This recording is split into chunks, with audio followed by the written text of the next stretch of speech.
Good morning, everybody. Hey, it's JD here from the Light of the Darkness. What's up? I love you guys so much. Great to see you again.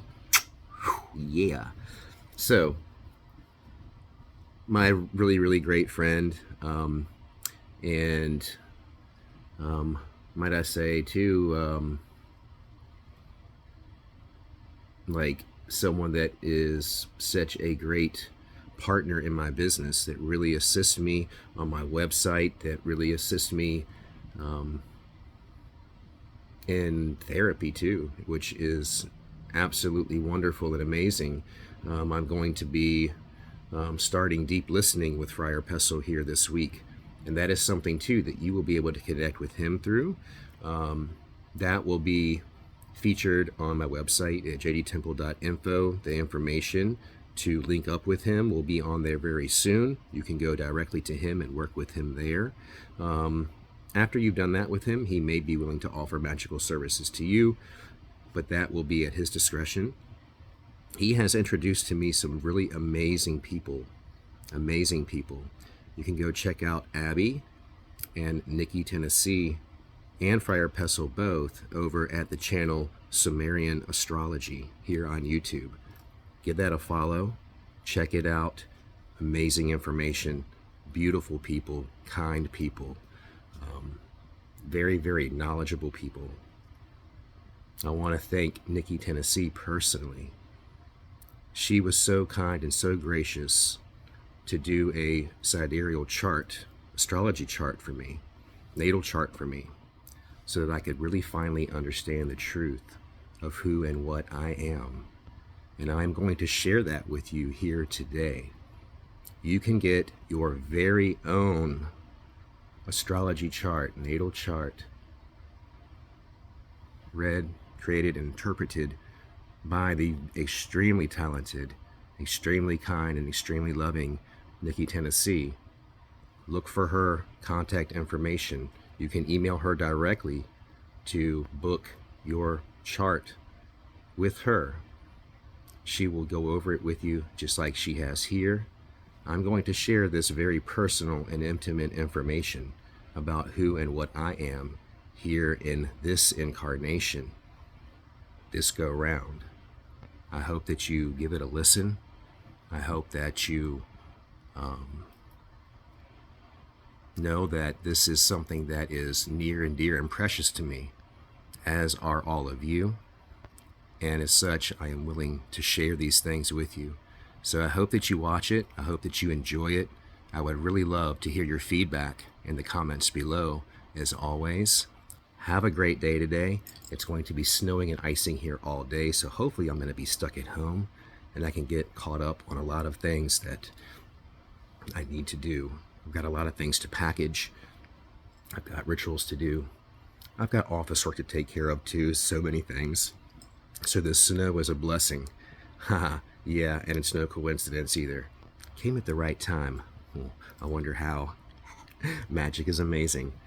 As all of you, I love you so much.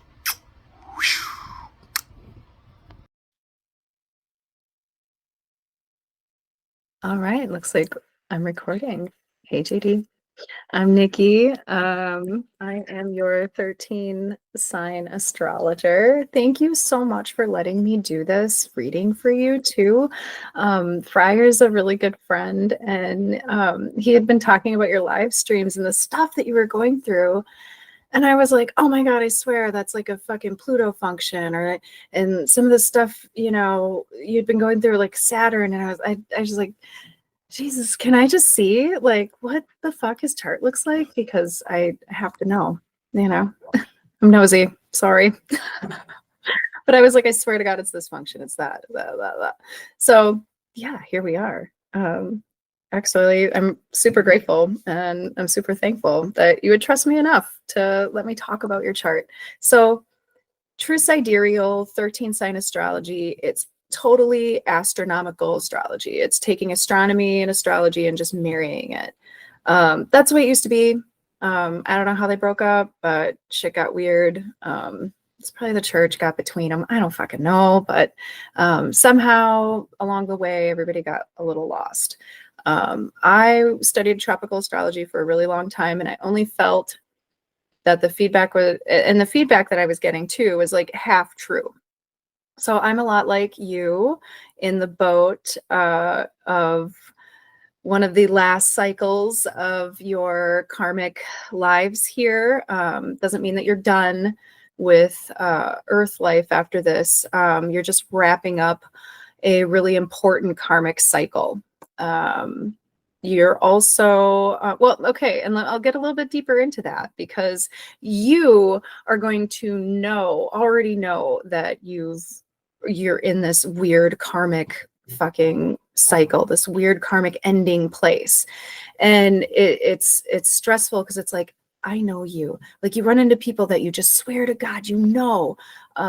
You run into situations and things that you just feel like you've done this before. And also it gives you this inclination to kind of know what's going to happen next, like, because it's easier to I don't want to say remember, but also being a Pisces sun, Pisces is that accumulation of everything we've ever learned in every life. Okay, that's why Pisces is so fluid, so changeable, so easily able to reflect back to others what they're showing them, and so easy to blend in, to the crowd. So that's a little tidbit about the closing cycle in your moon and sun. I'll show you that. But what I'm going to do is just basically go through like a basic little astrology course. I'll show you where everything is, what the function is, and then we'll talk about how they're all talking together. So let me get my stuff pulled up here. Let's see. All right, let's see if it kicks me off. It didn't. Yay. Sometimes I do these on Google Meet, and sometimes they kick me off. Sometimes they're like, oh, hey, you're the only one here. And I'm like, oh. So this amazing chart right here, this entire map of our solar system and all the stars in it are you. It's you. So it's pretty fucking cool, if you ask me, that we have everything that's out there inside of us. I'm a bit woo on that. So your ascendant, and I don't know what you were told or what your tropical chart looks like. I didn't even want to look, honestly, because it doesn't matter. Your ascendant sign is this one right here. This is how you are operating in the world, how everyone is seeing you. It's very Jupiterian, so you're very optimistic. You have those higher vision, prophecy visions. Sagittarius is, the cool sage guy, and he's got the big visions. He's got the big ideas, and he can see like the bigger picture. With your ascendant being so close to Capricorn, it's really, I would say, a blend of both. You could technically be like, if you looked at it in the sky, it would probably be definitely Sagittarius, but because it's cuspy, I like to include it. So it gives you those qualities of being loyal and knowing what to build, when to build, how to build it. That's just a little bit about your ascendant. So it's kind of how you impulsively work through life and push through life. The kind of veil that people see you behind, it's like a filter. It's being a Sagittarius rising can make you a little bit more on the dreamy side. You didn't have enough of that going on in your chart already, but it really helps you hold on to those visions, those creative, big dreams, and turn them into reality.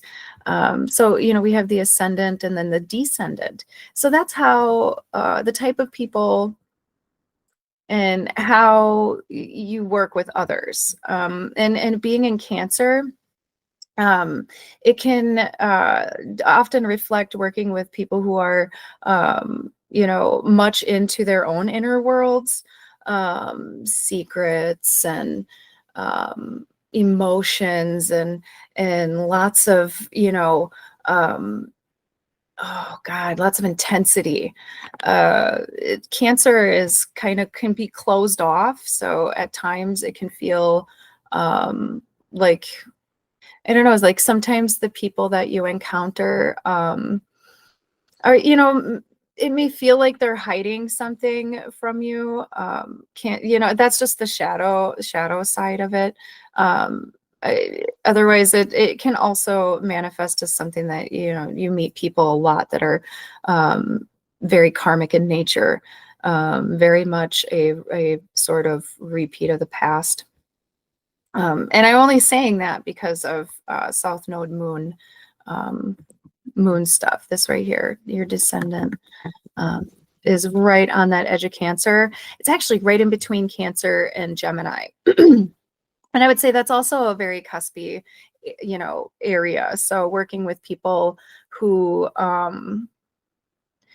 it's very, with Gemini, it's very mental. There's very like, it's a very mental connection with others. It's communicating. It's creating creating a bond, creating bonds with others. So let's see. And hopefully that resonates. That's just the type of people that you tend to draw into your life. They tend to be emotional and secretive and sometimes it can be kind of explosive, not in a negative way, just a lot of emotion there. So then we'll move on. We'll move on to the IC. So the IC right here is the very root of your being. So it's the very root of your emotional energy here. I wrote a few things down about the IC and Aries because, dude, Aries and Pisces, like where all of this is, the Sun, Eris, Ceres, and your IC. I think of Tiamat. So Tiamat is, a set of stars right underneath that sea monster. I'd pull up the star map, but it just gets too confusing. But she's that sea monster, and I know you know a little bit about astrology. So, seeing the IC right here in Aries with, just that alone, it's like you came screaming from the primordial, goddess herself. It's like, rebellion and all this emotional, dependence. You're searching for new shores. It also shows me that there was never really stability. Like if we were talking about like childhood, you may have always been kind of moving around. Aries tends to always have a lot of energy, always have a lot of, movement. And Aries is just kind of how you took root, which is chaotic. It's chaos. It can be chaos. It's also this incredible feeling of being disconnected from that divine energy. It can cause a lot of fear, but only in the way of making more movement and pushing forward. Your IC also being conjunct with Ceres helps connect you really well to the community. But it's also that some of Ceres I'm finding, like in the traditional Greek sense, they talk about Ceres as being a heartbreak, having to deal with, brokenness and things like that. I do find that to be true. There's also a lot of positivity that comes with Ceres. Like she does end up making compromises and getting her way in the end, if you follow mythology. I don't want to apply it too much to this. Only that I know that she's also a very loving and protective energy. So whether you had a tumultuous childhood and, you were hopping around from place to place, nothing really seemed stable and it was very chaotic. There was always a type of, nurturing figure that should have stepped in, that could have stepped in. You'll have to let me know. I mean, if, I don't know if you're adopted or what, but that's what the IC tells me. Now these are just the angles I'm talking about. This is called the cross of matter. So this is the cross that Christianity says we're nailed upon. So pretty fucking cool if you ask me. Like we get a nice little code book, like directions. Cool. So your MC is your personal, like, public identity. And Dane Rudyard, an astrologer I really, really respect and like, who's dead now.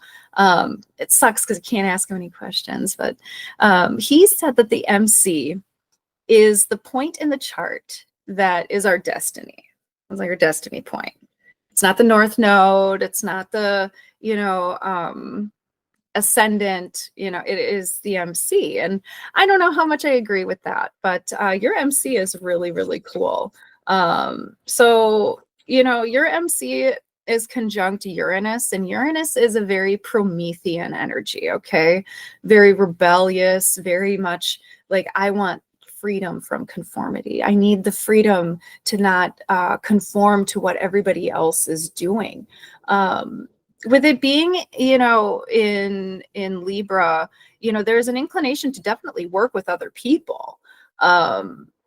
Libra in the MC also tell me that you're really good with entrepreneurship, working independently, perhaps, starting your own business, running your own business.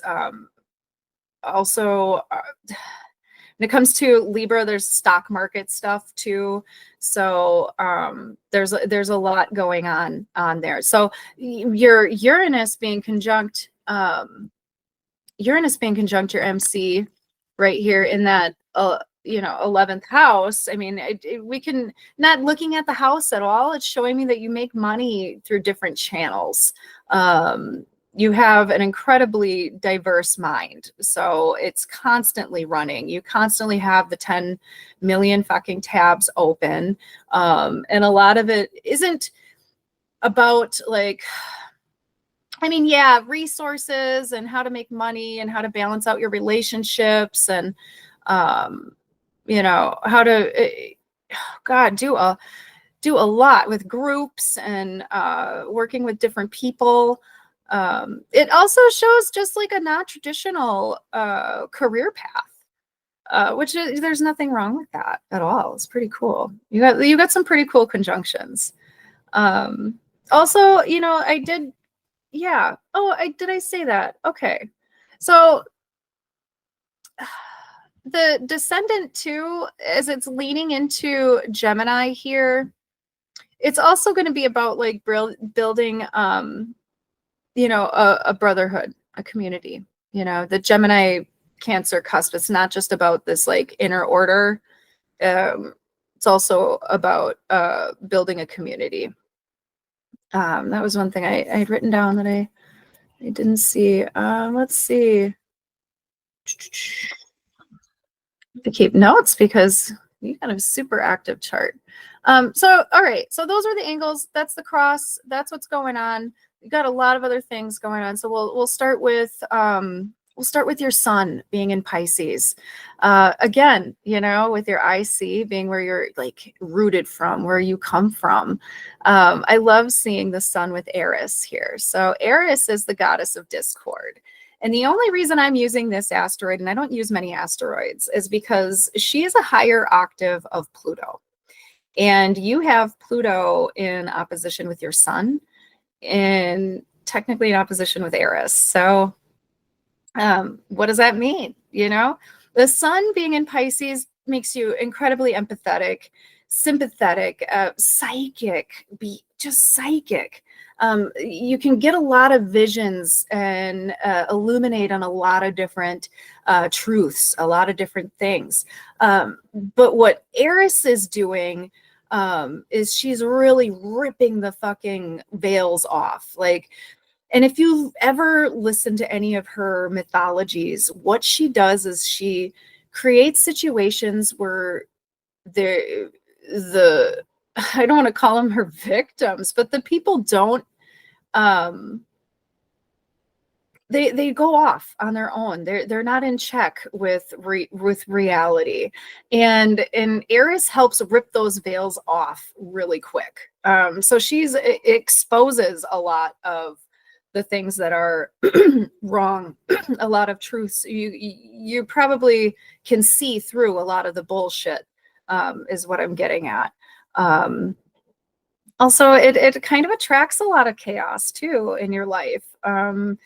It, it's it can be funny, it can be serious. But the Eris energy is super real. So Eris is the goddess of chaos.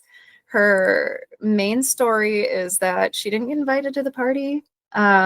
Super awesome Greek, party. And so she was like, well, fuck them. I'm going to give a gift and I'm going to leave. And she has her plan. She has her knowings. And she tossed that apple and it caused a whole entire war. They wrote tons of stories about it. So, and it's the way those people react.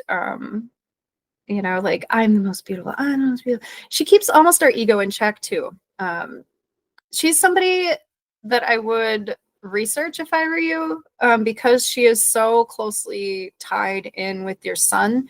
The sun is your identity and how you integrate all of these other energies in your chart. So, it's going to be chaotically. it's gonna sometimes be uncomfortable, but know that she's ripping anything away that isn't showing you the absolute fucking truth. She's incredible. Anyway, so your sun is in direct opposition with Pluto, and that can give you some type of authority issues, issues around authority. It can create issues within yourself about being domineering and, being an authority figure. It can also bring in other authority figures too that, you may not quite identify with, lessons of sorts. And that's just the Pluto function. Pluto is going to be a really important planet for you, integrating that public life figure that you're becoming, because Pluto in the 10th house, this guy right here, he's in retrograde. So you're repeating these past patterns, okay, about being in the public eye, being I don't want to say like famous or anything, but just having a respectable reputation amongst your peers and in the public groups that you're in. And there's nothing wrong with that. And there's a lot of integrity there with this placement as well. And it actually ties in a nice yod, which is, I think I said that it's like a fated, the yod, they say it's like a fated aspect. So your Pluto represents your soul's desires. Those are going to come into play in your lifetime. And what those are to you, what that means to you, totally like personal. So I can't look at the chart and be like, this is what your soul desires. It desires power. And I mean, it does to a certain extent. It's only because you've spent lifetimes like sitting on the sidelines watching everybody else, sacrificing your emotions so that everybody else can be creative, and you've been a good support system for others in this lifetime. You get to create, you get to perform, you get to embrace your own authority, and embrace your own style. it's pretty cool. So, you know, we'll talk about Venus here with Vesta. I don't want to jump around too much, but Venus in Taurus likes to be comfortable. Venus in Taurus likes to eat well, sleep good, you know, the finer things in life, but stripped down to the very basics. I mean, it's not like you're going to the spa and wanting to get your nails done and manicured and having to buy these, you know, big, rich, you know, $1,000 suits. You know, that's more of a Libra function. Taurus, Venus and Taurus knows how to dig down deep and get the resources she needs to get the shit done. She likes to cut to the chase. She likes to get, you know, in a slow way though. Okay. I'm not saying that she's like cutting to the chase. Like she just likes things on a very basic level, basic comforts, you know, earning money and, you know, in a reliable and almost like, I want to say safe way. But there's like a real sense of responsibility towards what you do for work and what you do, you know, for your family and how you take care of like your personal self and property and things like that. It's a very comfortable, awesome, actually, yeah, placement. I actually have my Venus in Taurus too, and I love food. I love eating. I don't know if you do, but this is actually a good money placement because of the connection with Vesta that you have there. Vesta is about home and health and wealth and you know, your Taurus being there. It's also oh, I didn't see that. It's also squaring your lunar nodes, and I'll get to the lunar nodes. Your Uranus is also squaring your lunar nodes. Let's see. Have we talked about everything but the lunar nodes yet? Okay, let's actually look at Saturn and Leo here. So Saturn and Leo, I consider Leo a ninth house. I consider it a ninth house because I use the signs as houses. I don't use 30-degree houses. I don't agree with it. I don't feel like it works. I don't like, yeah, I don't like it. Some people do, and they're into it, and they can still get a very accurate reading. I'm not into it. Okay, let's see. I wanted my notes on Saturn. So Saturn in Leo gives you a really grounded this attitude towards responsibility about the information that you learn about, the information that you pass along. It also reels in your creativity and helps you establish and definitely create and build what it is that, you know, you are having all of these visions of, because you're very much a builder and a doer type. Especially being in Leo, it helps keep that ego in check. Because you have a lot going on in Leo, and it's all like kind of crowded around the star Regulus, which I think is super awesome. Regulus is like I don't know, Leo's like the ascendant for the golden dawn. It's like where it all begins. And to see all of that like crowded around Regulus, your Jupiter, Mars, North Node. Oh, I'm way off. Right here. With your vertex too. So I'm saving almost the best for last. Oh my God, I still didn't even talk about Neptune. Oh my God, Neptune. Okay. Neptune is going to be in your 12th house. I'll just briefly talk about Neptune, okay? And your 12th house is, it's where your mind, oh, I'm way off. See, it shows me like double, sorry. Shows me double dots. I don't think you see it. so Neptune being in the 12th house, it's like your closed off thoughts, your mind, all your private stuff going on in there. And it's really close to the galactic center. And what Neptune likes to do is Neptune likes perfection, purity. There's something about the Neptune function that purges you of anything and everything that was man-made. So when it comes to like spiritual practices, ideas, things that just don't sit well with your soul, Neptune comes in and squeezes you so tight that you are forced to make changes. So when it comes to like your thoughts and your ideas and like where you go when you dream, it's huge, it's big, it's vast, you know, there's no boundaries, and it's super transformational too. So you have all of these, you know, you have all of the ingredients there to do a lot of transcending, you know, the cosmos and you know, doing a lot of like astral travel and meditation. You know, it's really an intense placement, because you're going to find that Neptune is going to constantly challenge the way you believe things, how you integrate your beliefs into your identity. And it's not a negative thing at all. You don't, there's nothing negative in your chart whatsoever. I'll tell you that much. So yeah, that's Neptune's function. Neptune isn't negatively aspecting anything really. Squares are a little bit more attention is what I call them.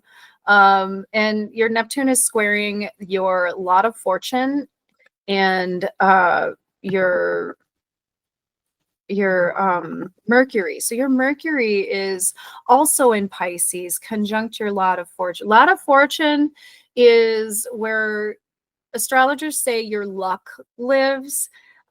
So like your luck is connected to your mind, your thoughts.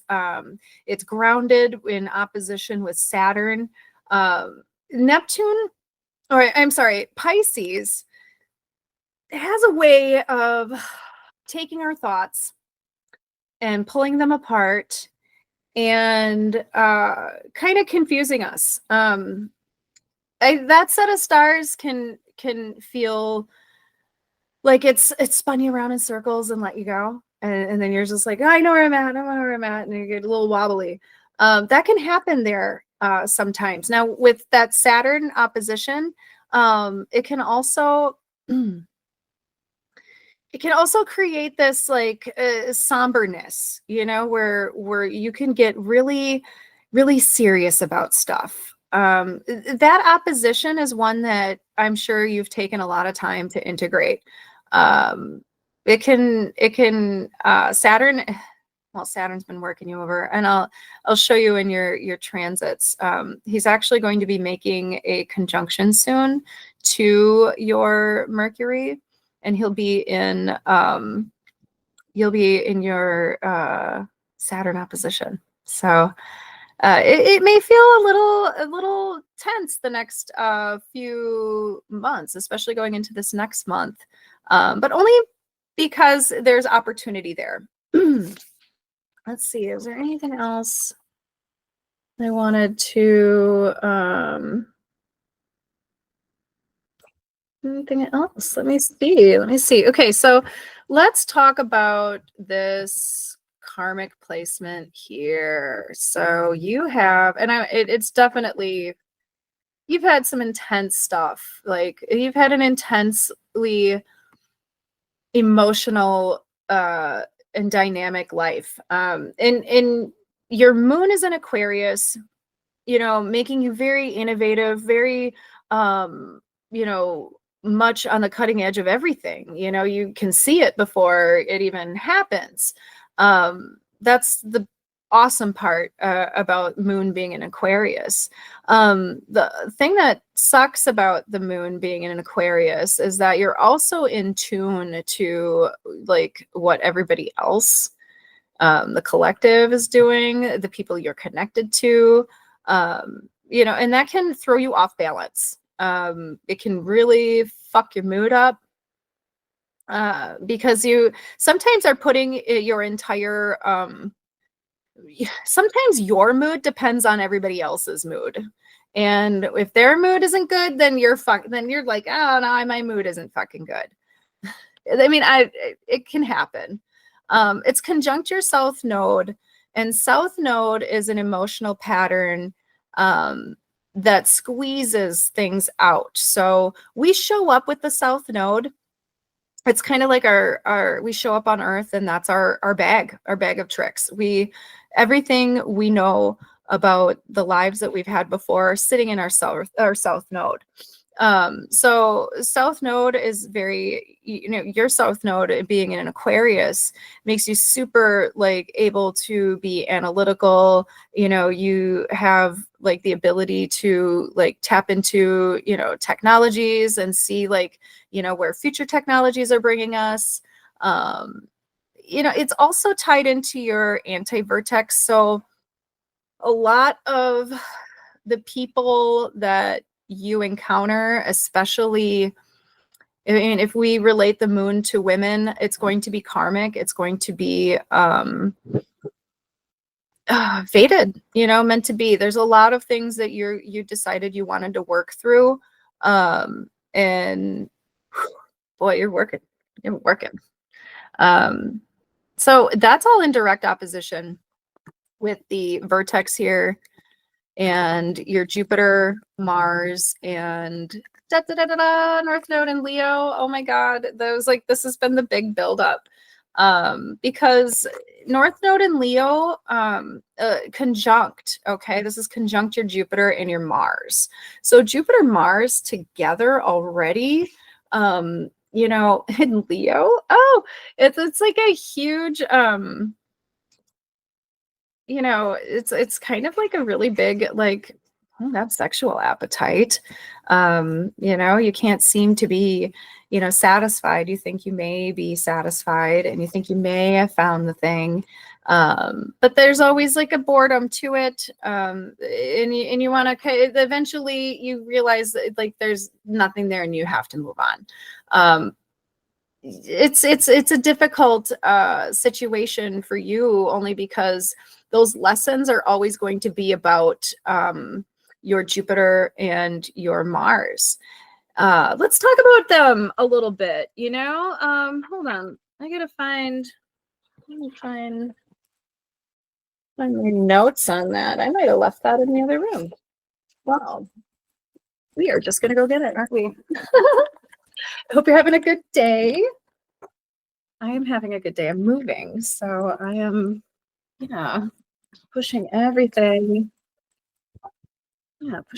out of this place and purging, doing one of those things, midlife crisis stuff. So you're all too familiar with it. You've already been through it. Okay, so, you know, you're very optimistic. All right. You have a very light and airy and awesome like vibe. And that's the vibe you bring like all the time. And you can't help it. You probably have found yourself in fucking deep pits of despair and agony. And then all of a sudden there's this like light that just draws you out of it. And you're like, you know what? I can fucking work with this. You know, Jupiter has that. You know, thoughts of, you know, either conquering the world or, you know, or they're like grabbing them and lifting them up and putting them over your head. You know, it's an artistic influence. You know, it's also a religious and kind of political, you know, influence too. And not that you're a political person. It's just that you know how politics can work. And, you know, you just have that knowledge there of how to, you know, work with other people.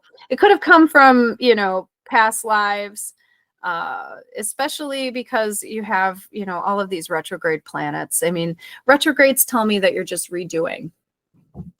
Could be that something went completely wrong in your last life. It could be that you were like, you know what, everything went really well, and I want to just make sure that I learn this lesson, and that's why you have so many I have like I do too. I do too.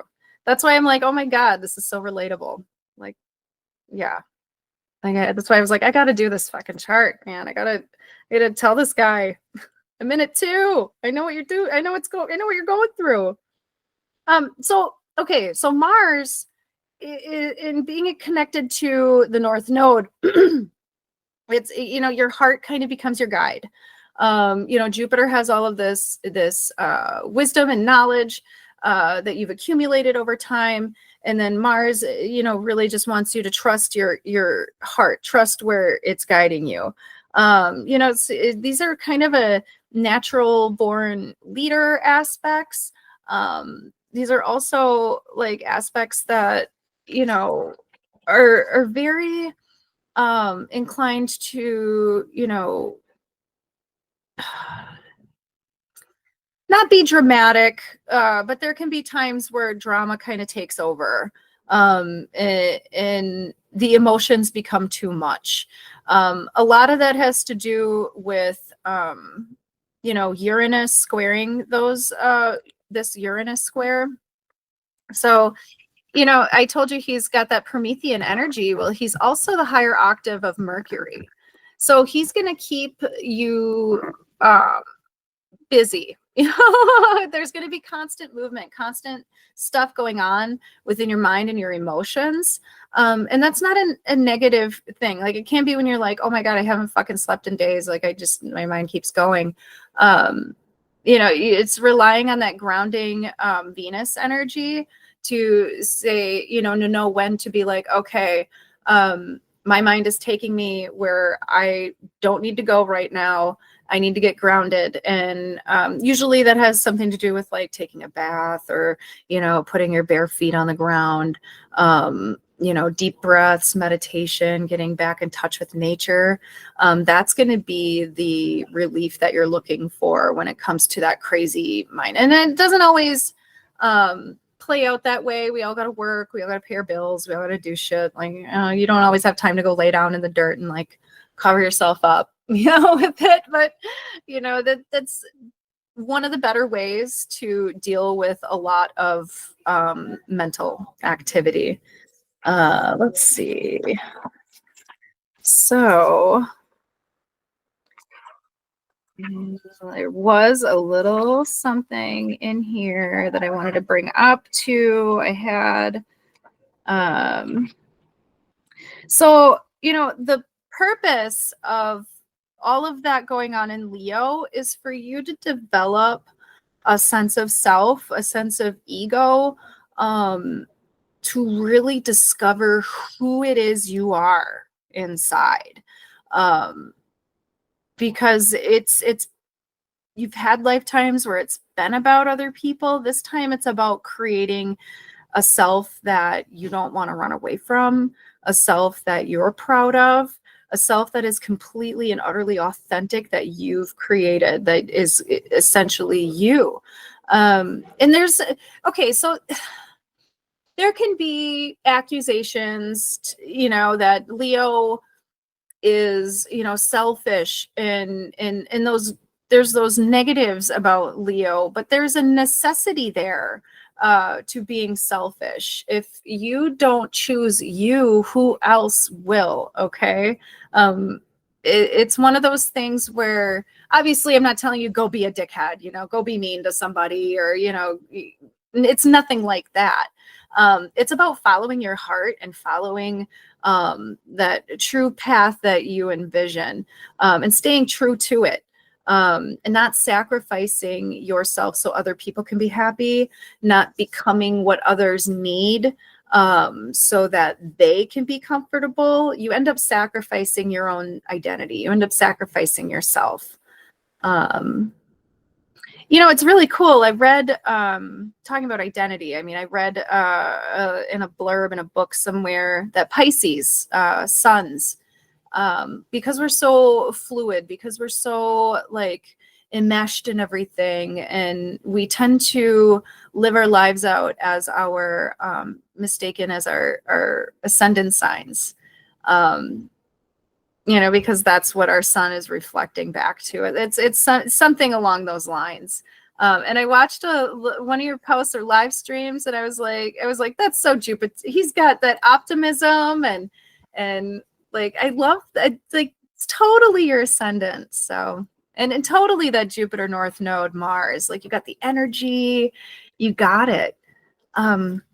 So okay. Anyway, so the things that that can help uncover hidden gifts and talents is just like having more fun, relating to more of like that childlike person inside of you, the child that didn't really get to have fun. I don't know if you did or not, but there's like this urge and need to connect to that inner child that is happy, joyful, and to bring that to others. Definitely like, looking at, okay, it's really about like developing self-confidence, developing in like a, like, I can do this attitude. So the thing about this South Node that you want to leave behind is, the need to belong, the need to belong somewhere, to belong to something. You're here to create it. You have to also detach yourself from the emotional situations from the past. That's going to help you create a different future for yourself. It also says to let go of the excessive daydreaming, but sometimes that daydreaming really gets us through rough days. Let's see, what else did I want to talk about?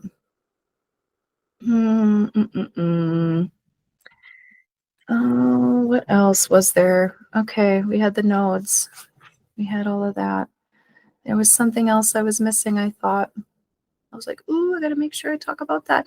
Let's actually take a look at, oh, that's what it was. Okay, I gotta pull up a different screen actually.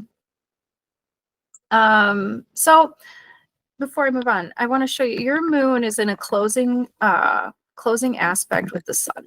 Okay, we talked a little bit about this at the beginning. And so what that shows us is that you're pretty much wrapping up a lot of karmic debt, a lot of karmic stuff. There's a lot of karmic relationships. There's a lot of karmic family stuff. There's a lot of karmic shit with groups of people too. It's kind of insane. You decided, you were like, I'm going to take the 17 credits and I'm going to do it all in one semester. So there's a special destiny around your life this time, and it might feel like there's a special destiny around it because you're setting yourself up for another like cycle. You're setting yourself up so that you can really live out your soul's and heart's desires. I know we're like, oh, do I have to wait till the next life? No, you can still be happy now because you have all the ingredients for it. Especially for like making money, and you're a very loyal person. You always take care of your obligations.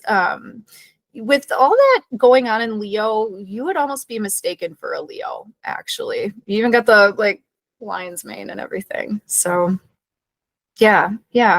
Leos are very loyal.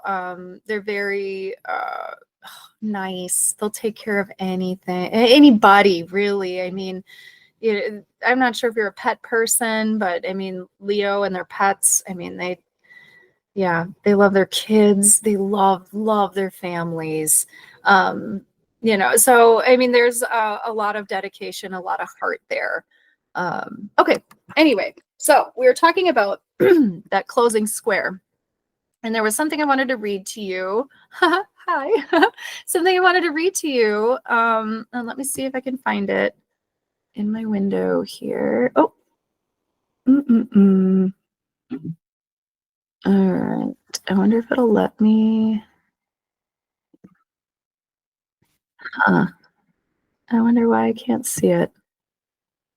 I wanted to pull it up, but maybe you'll still be able to see me. Oh yeah, and then I can just read it to you. So this is an excerpt from Demetria George's Finding Our Way Through the Dark. And I completely resonated with this, and I'm not sure if you will, but anyway, I'll read it off to you. The balsamic phase is what you're in, is the 8th and final phase of the cyclic process. Since ancient times, this dark of the moon was considered a mysterious and secret period, ranging from dangerous and unfortunate to one imbued with healing power and auspicious for magical rites. In the depth of the dark, the moon goddess rejoins the sun, and they perform their mysteries of transformation and renewal. So it's the final phase of this cyclical process that bridges death of the old and birth of the new. It's painful. It's fuckery, but you are doing it. So for the evolving consciousness, this is the closure phase of lifetime of the entire 8-fold sequences of incarnations. Now, whether it's 8, I mean, who the fuck knows? I mean, I don't really know. It makes sense with 8 being, an eternity thing. So, whatever. So, incarnation, therefore, especially karmic in its implications. The evolving soul is called upon to distill the wisdom it has gained from this cycle of lifetimes and infuse this meaning into some new vision that will emerge in the future cycle. And those born under the dark phase of this process stand at the point where the old life force is being released, transformed, and prepared to be reborn. So balsamic personalities are one of the most complex lunation types, as they straddle both the past and the future. So over the course of their lifetime, they spend much time and energy desperately trying to tie up loose ends, bring to conclusion multiple situations that always encumber them so that they may move forward into an unknown future that beckons them. One major area where this phenomenon occurs is in the relationships. For you, definitely. Okay, guilty, same. Okay, got me. Balsamic people find themselves involved in many intense but short-term relationships. They're not only romantic or mating liaisons, but also situations involving people they encounter at work, at school, in the community, on vacation. An in-depth exchange soon occurs, which is often felt on a soul level. Then these people seem to leave the balsamic person's life. So these people like come and go. And it's not to say that they don't have any long-term relationships. They can and do. But simultaneously, there exists a pattern of many brief yet deep encounters.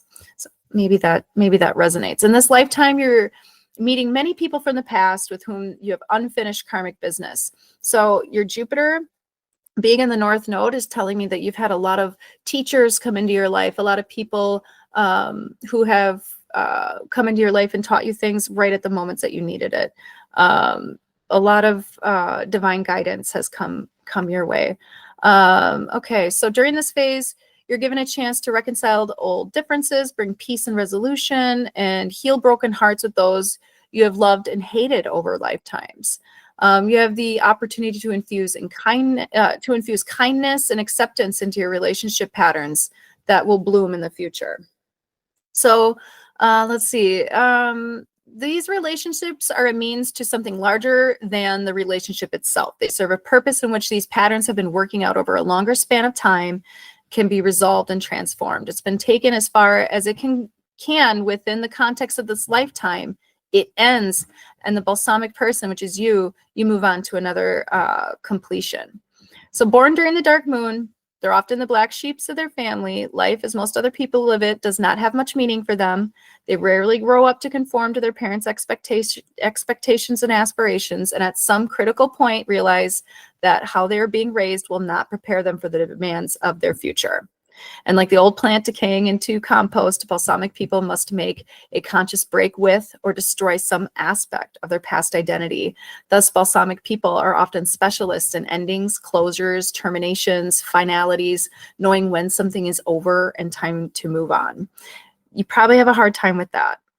I do too. I think everybody does.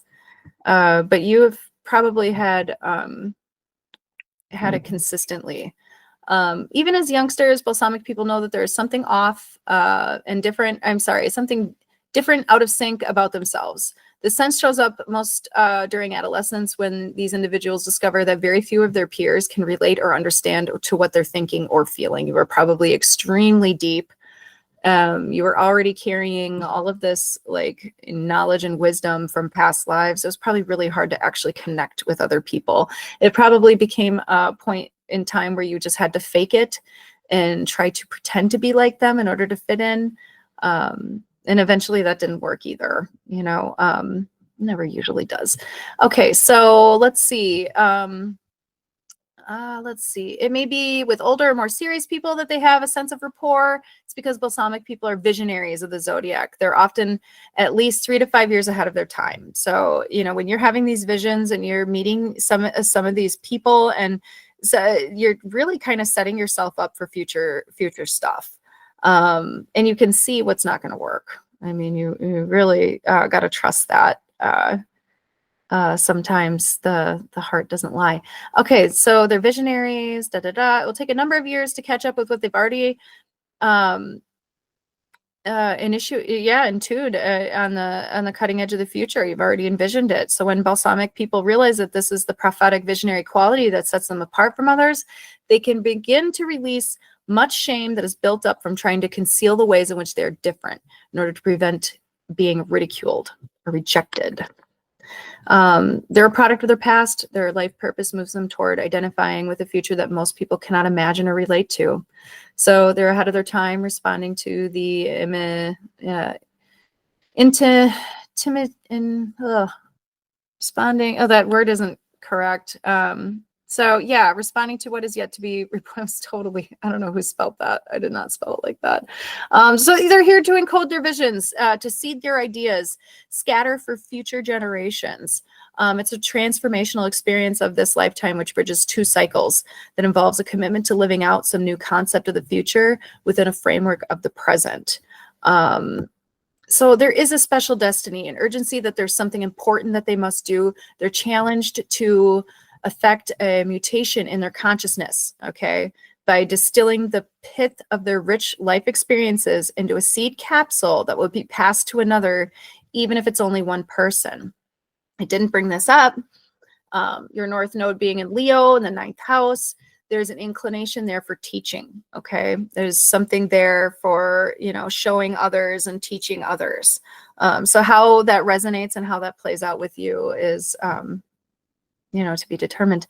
So let's see. It says this is done. I hope that it wasn't being through. Okay, so in some religious traditions, when a master has fully embodied the precepts of their philosophy, it becomes essential to find a student to who to pass the teachings on in order to keep the direct transmission alive. In a lesser way, destiny for balsamic people is to serve as a vehicle or channel through which the wisdom of the past can become implanted in the consciousness of the future. Often aware that something large and larger than their personal selves is involved, they may accept sacrifice or martyrdom so that they can release seed ideas to assist the future, even if they themselves are forgotten. So it's about, it could be about teaching in this lifetime. Here, let me go back. I had to read that to you. I'm sorry. I hope that wasn't too boring. But that was one of the things I had to take a look at because it was incredibly interesting. And I was really, really curious to see if that was something that you were also going through. Let me see if I can't pull up our transits here. Let's see if I can. It's not going to let me do what I want it to do, but that's okay. That's okay. I'm still going to pull it up because I want to show you some of your transits and what's been going on. Because, man, you've been through it. Where is it? All right, there it is. Okay, sweet. So this inner circle right here is you. This is your natal chart. It's your birth chart. And this is where all of the planets, everything is right now. So right now, Eris is actually right over your sun. She's been moving over your sun. She's moves really, really slow. So, you know, she's probably been ripping a lot of things away. You've probably been having to do a lot of mental work to see, you know, the truth in a lot of things. We had, let's see. Let's talk about Pluto for a sec. Pluto right here going over your ascendant. So this motherfucker right here is who has been totally challenging your sense of self, your sense of identity, like how you actually move in this world. Okay. And it probably hasn't been in a completely negative way, actually, because I've seen you've built a pretty successful business. He's been doing this now for probably the last year and a half, 2 years, going over and over your ascendant. Each time it being less and less intense. But because he just came back into your second house, it probably affected your finances. Yeah, he tends to kick the door down whatever house he goes into, and you end up losing a little bit. If you're not prepared, if you're not doing the work, obviously. It could actually have been very good for you too. But usually Pluto shows up as like an outside influence and can take. So let's see. So what else we got? So Saturn's been going through your third house right here. He is going to be making a big splash into Pisces pretty soon. And here's the thing. He's already in a type of opposition with your Saturn. So you're already, though, making changes and making improvements and shuffling things around. I can feel that. I can feel that you're already doing those types of things. So when Saturn enters into Pisces, you should be prepared, actually, because he's going to help ground things. He's going to help stabilize things in areas of your life that you thought weren't going to be stable. Sometimes he brings endings too. He'll bring an ending to a situation in perhaps your family life. It could be a situation, it could be something that just kind of draws it to an end, and then there's you can move on in peace. Let's see, what else do we got going on here? So okay, also Uranus is over your IC, so he's shaking up your oh look at that, Uranus. Okay, yeah, look at that. So you're having a Uranus opposition. Uranus opposition's right over your IC too. It's just like your deep down, like, emotional nature. Uranus is, like I said, Promethean energy, but he's electric. Okay, so he's got all the fucking ideas. He knows all the awesome knowledge, and he wants to share it all with humanity. He wants to protect humanity. He wants to bring them all the gifts that the gods don't want us to have. So what it also creates too is intense mental energy, intense creative mental energy. And so, like I said, getting back down to business here, getting grounded, meditating, also connecting with your tribe is what's really going to help you. That was one thing I was reading about, and I was thinking about as I looked. I mean, you have a lot going on around developing your sense of self and developing your identity and what you really want. It's kind of one of those things where it's going to purge a little bit. This Uranus aspect is going to purge a lot more of those things out that aren't necessary, like relationships, hobby paths. It's kind of squeezing you to make you let things go that don't serve your emotional purposes anymore. The Uranus aspect is a tough one that we all have to go through. The Uranus opposition. It really gets us thinking about, because it's connected so deeply with your MC, your public life, your IC.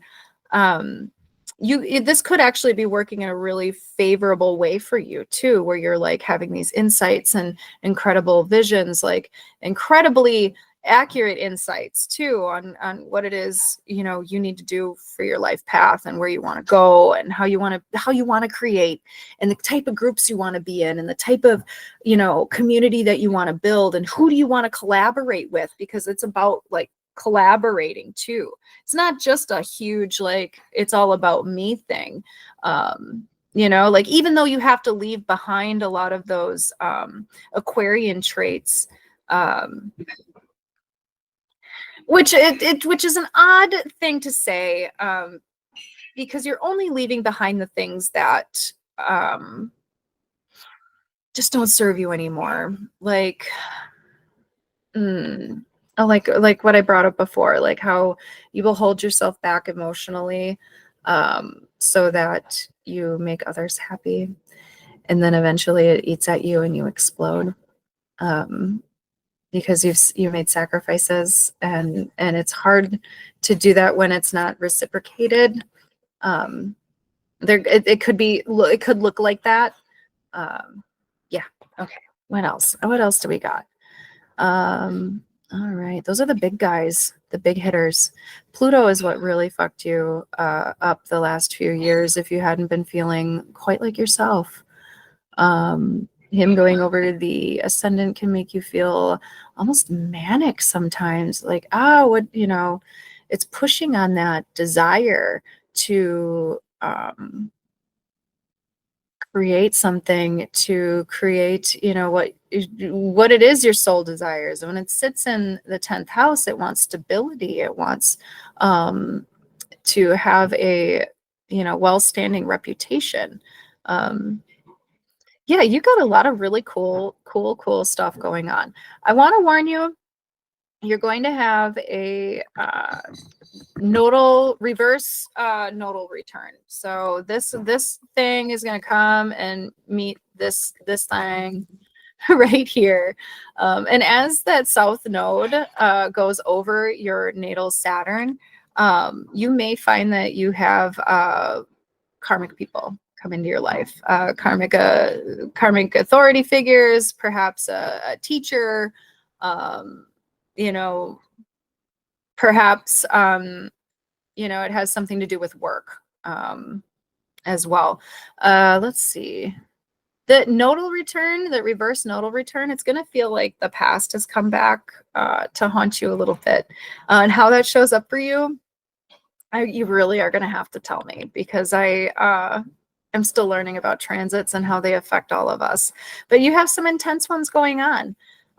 Jupiter has just left your Venus. He was in retrograde. You probably have been having some issues with, you know, a partner that maybe has come to an end now. You shouldn't have to worry about it. But I don't know if you know what those partnership things look like to you, but it also has a lot to do with work and play, and with it leaving your Venus, it should take some good energy right along with it and move into Gemini, and that'll help you with a lot of, oh my God, it's going to help you with your social life, your love life. Jupiter's kind of he's a good guy. Jupiter's a good guy. He's your guy, actually. He's your ruling chart. He's your chart ruler. He's kind of running the show. Very Jupiterian. So wherever he goes, him and Mars, they're kind of bringing luck with them. Not that he's always a lucky planet. Sometimes Jupiter gets us so spaced out in our own thoughts and our own stuff and our own dreams.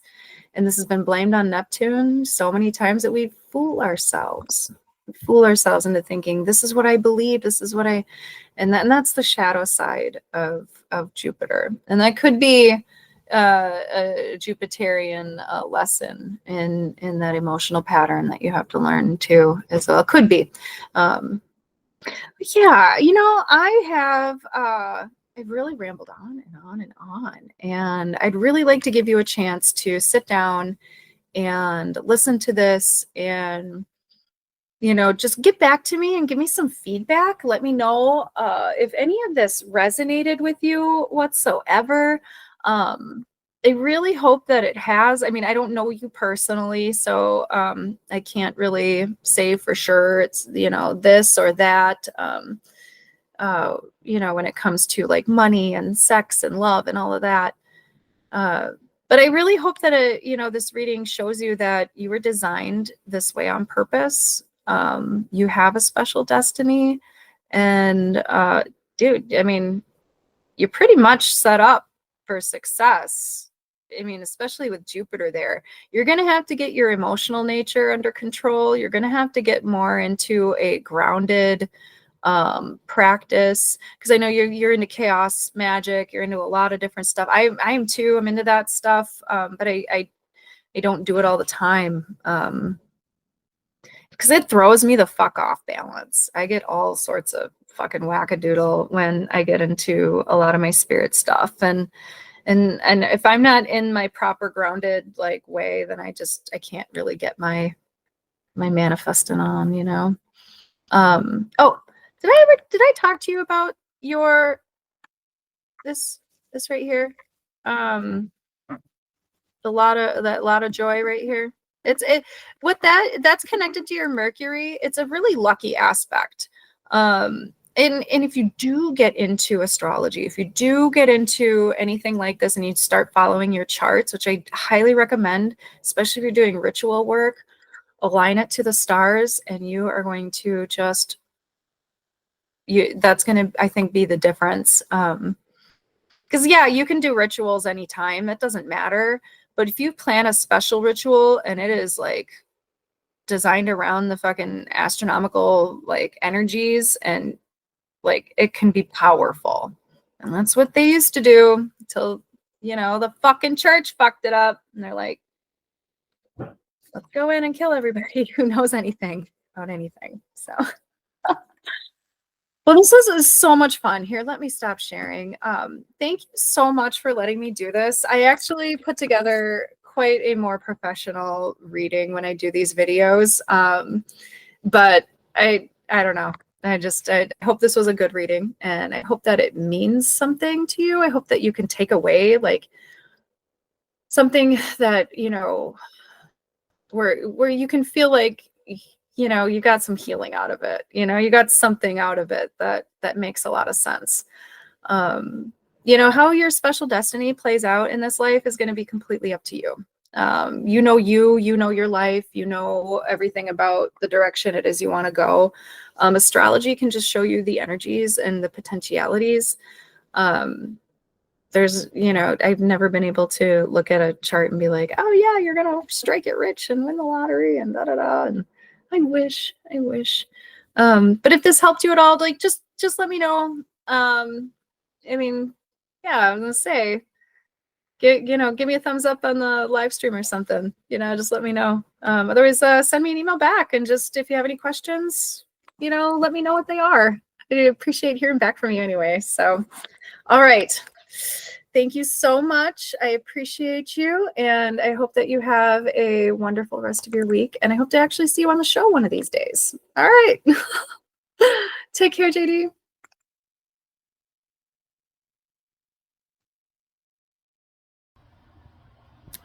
So, after you gave that a watch, after you gave that a listen, after you allowed that information to come into your reality, what do you think? How do you feel? Are you ready to get your chart? Are you ready to understand who and what you are truly in this world? Most likely, your signs are not what you thought they were, just as I had been misled and confused for most of my life, thinking that I was one thing, but really another. The truth is a beautiful thing, and I invite you all to connect with Niki Tenn. Get your own custom chart done by her today. Again, the information is in the description. And don't forget to check out Abby, Friarpesel, and Niki over at the channel Sumerian Astrology on YouTube. Don't forget also to like and subscribe to this channel if you would. I love you all. Hail.